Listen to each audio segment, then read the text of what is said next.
बहुत समय पहले की बात है। एक छोटा सा गांव था, हरियाली से भरा, पक्षियों की चहचहाट से गूंजता हुआ।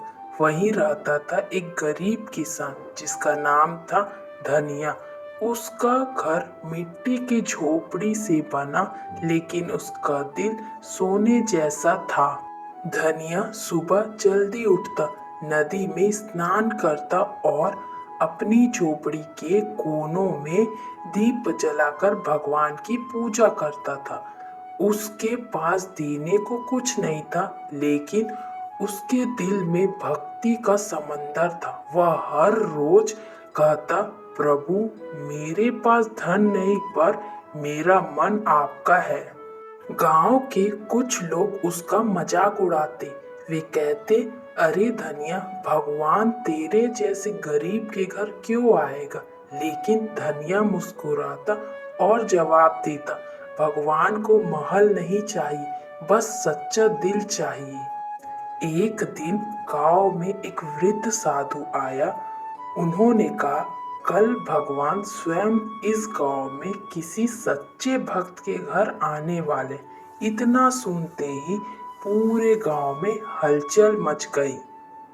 गांव के अमीर लोग अपने घर सजाने लगे, फूलों से, दिए से और मिठाइयों से। पर धनिया ने बस अपनी झोपड़ी साफ की, दीवारों पर गोबर लगाकर उसे चमका दिया। उसने कुछ फूल तोड़े और माला बना ली। वह बोला, प्रभु, अगर आप आएंगे तो मैं दिल से स्वागत करूंगा। रात हुई तो आकाश में बादल छा गए, तेज हवा चली, बारिश शुरू हुई। सब अपने घरों में बंद हो गए, पर धनिया अपनी झोपड़ी में बैठा भजन गा रहा था, प्रभु तुम आओ, मेरे आंगन में दीप जले हैं। अचानक दरवाजे पर दस्तक हुई। धनिया उठा और दरवाजा खोला। बाहर एक साधु खड़ा था, भीगा हुआ, ठंड से कांप रहा था। धनिया ने कहा, आइए महाराज, अंदर आइए। धनिया ने साधु को अपनी सूखी चादर दी और कहा, महाराज, थोड़ा रोटी और पानी ले लीजिए। साधु मुस्कुराए और शांत भाव से बोले, तूने जो दिया वही सबसे बड़ा प्रसाद है। अचानक पूरी झोपड़ी में दिव्य प्रकाश फैल गया। वह साधु बदल गए और वहां भगवान विष्णु प्रकट हुए।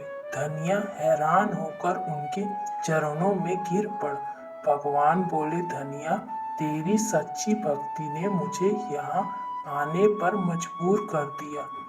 अगले दिन जब गांव वालों ने सुना कि भगवान धनिया के घर आए थे, तो सबको समझ आ गया, भगवान को धन नहीं, सच्चा मन चाहिए। उस दिन से गांव में हर कोई सच्ची भक्ति करने लगा। दोस्तों, यह कहानी हमें सिखाती है कि ईश्वर को दिखावा नहीं, सच्चाई और प्रेम चाहिए। अगर दिल साफ हो तो भगवान खुद रास्ता बना देता है। भक्ति का अर्थ केवल पूजा नहीं, बल्कि प्रेम और सत्य से जीवन जीना है।